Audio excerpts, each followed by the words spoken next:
Have you ever looked at two pieces of land that seem almost identical and wondered, why is one worth a fortune and the other, well, practically nothing? The answer isn't just that old cliche, location, location, location.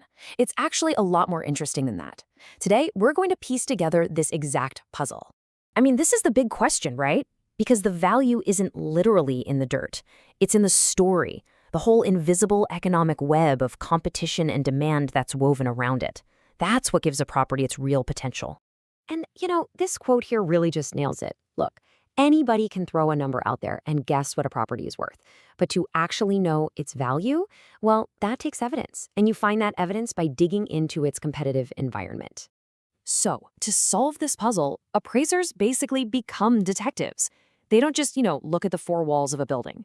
Their first job is to get out there and investigate the entire economic scene, the market, where that property is fighting for its value.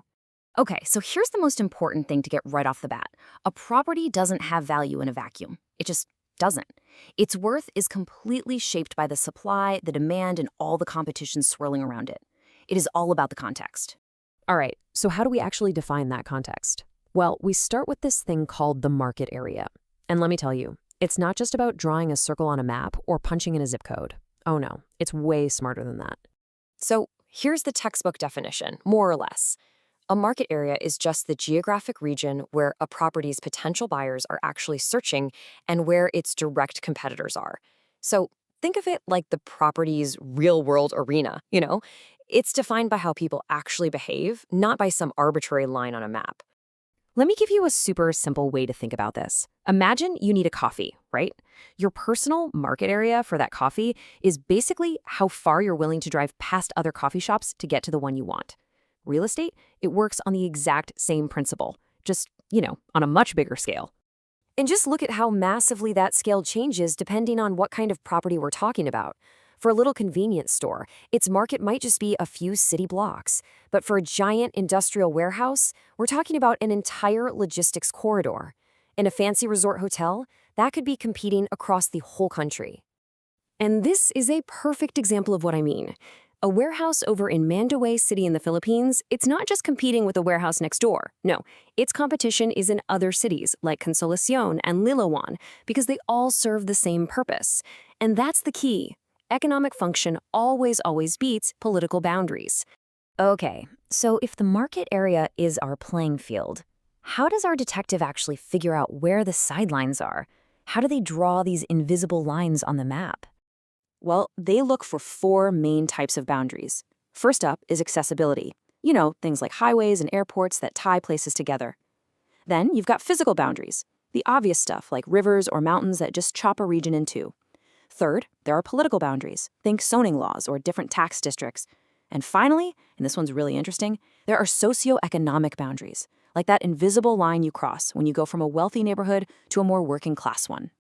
And these things aren't just lines on a page. They have huge consequences. A brand new highway can suddenly pull a town 30 minutes away into your competitive market, making it way bigger. But on the flip side, a big river with no bridge, that can act like a giant wall, basically slicing one market into two completely separate ones. All right, our detective has taped off the area. The boundaries are set. Now it's time to step inside and start analyzing the clues. And the biggest clues of all? The classic forces of supply and demand. This is the classic story of economics, right? On one side of the scale, you have demand. That's all about the people. How many are moving in? Do they have jobs? Can they actually afford to buy or rent something? Then, on the other side, you've got supply. That's the inventory, the actual buildings that exist, the new ones going up, and all the empty land that could be developed later. So, how do we take the market's pulse? Well, one of the absolute best vital signs is the vacancy rate. Think about it. A really low vacancy rate means things are healthy, demand is strong. But as that number starts to creep up, it's a big warning sign that you might have an oversupply problem on your hands. And this is exactly why it matters. A high vacancy rate isn't just a number on a spreadsheet. It's the market screaming at the top of its lungs, "Stop! Don't build here. We're already full." It's a huge red flag for any developer or investor. The relationship is dead simple, but it is so powerful.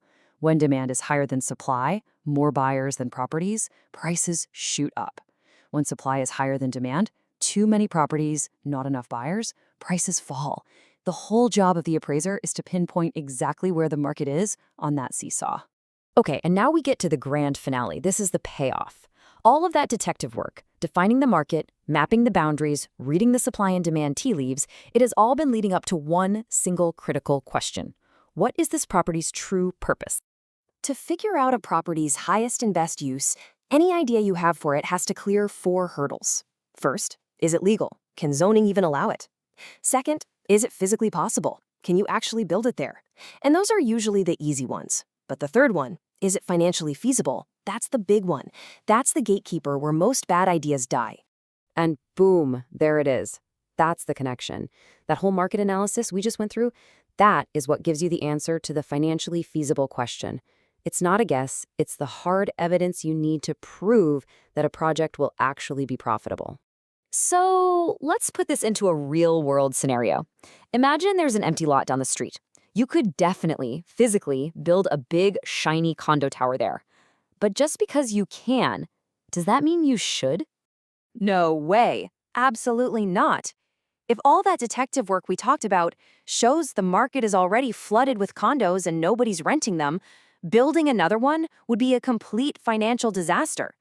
The analysis might show you that, hey, what this area really needs is a small warehouse, and suddenly, that becomes the smarter and way more valuable play. And that, right there, is the whole point of this entire process. Analyzing the market area isn't some boring academic thing. It answers the most basic, fundamental questions you could possibly have. Where does my property actually compete? And who are my real buyers?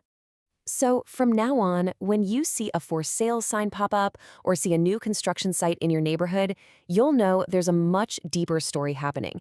It's not just about bricks and mortar. It's a whole economic puzzle being solved right there in front of you. And it really makes you wonder, doesn't it? What's the real story behind that sign down your street?